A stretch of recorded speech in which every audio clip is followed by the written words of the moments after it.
Valencia è la terza tappa della crociera della musica, arte e cultura napoletana. Baciata dal sole del Mediterraneo, è il luogo perfetto per chi cerca un mix di relax, storia e gusto autentico. Tra le stradine del centro storico si respira ancora l'atmosfera di una Spagna genuina. Vediamo quali sorprese ci riserverà.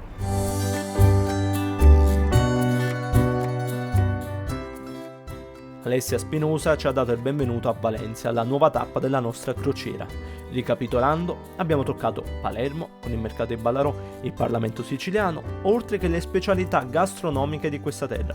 Poi abbiamo raggiunto Ibiza, tra spiaggia e storia, ed ora in Spagna continua il nostro itinerario. Giusto per darvi qualche informazione, mentre le immagini vi accompagnano a scoprire le bellezze di questa terra, vi diciamo che Valencia è la terza provincia della Spagna per numero di abitanti, subito dopo Madrid e Barcellona, ed è anche una delle mete turistiche preferite a livello nazionale ed internazionale, grazie alla combinazione di sole, natura e divertimento. Tutto ciò la rende una meta prioritaria per le vacanze e le gite di molti turisti. Valencia però ha anche qualcosa che la lega con Napoli e questo è quello che ci piace scoprire, anzi, questo è proprio l'obiettivo della crociera della musica, arte e cultura napoletana, riscoprire e ripercorrere sentieri tra storia, cultura o geografia che vanno ad unire la città partenopea con il resto del mondo.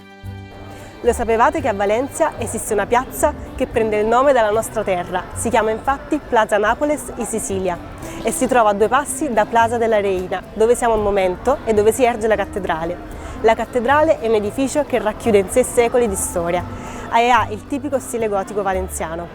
Ora ci perderemo tra le stradine di Valencia e assaggeremo tra i suoi mercati le prelibatezze, la paella e berremo poi il tinto di verano.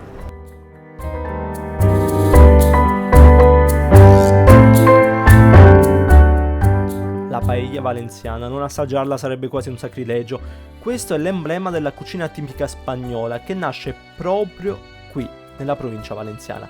Nei pressi del mercato poi la si può assaggiare seduti ad un tipico chioschetto. E dopo avervi ingolositi, vi diamo appuntamento alla prossima puntata del nostro viaggio nel Mediterraneo. Non prima, però, di incontrare il nostro Amedeo Colella che ci racconta qualcosa in più sul mercato valenziano. Amedeo, che stai facendo con queste foto? No, guardavo i mercati.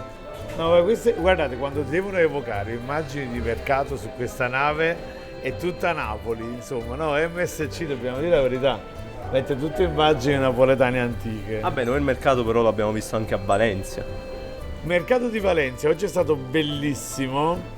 Io so come vuoi farti dire che Napoli è meglio di altri. No. Bisogna girare il mondo, conoscere tutto il mondo, ammettere che esistono cose meravigliose dappertutto e Napoli in primis.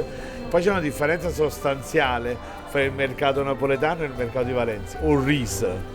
No, perché là a Valencia mangiano tutto sul riso, sta paella valenziana, per carità. Noi siamo un popolo di magna maccaruna, insomma, non si discute. A casa nostra si apre una qualunque delle vostre dispense, io già lo so. Troverò 30 pacchetti di pasta, perché noi teniamo una cultura della pasta. Noi mangiamo pasta 2 volte al giorno e questi sono i risultati.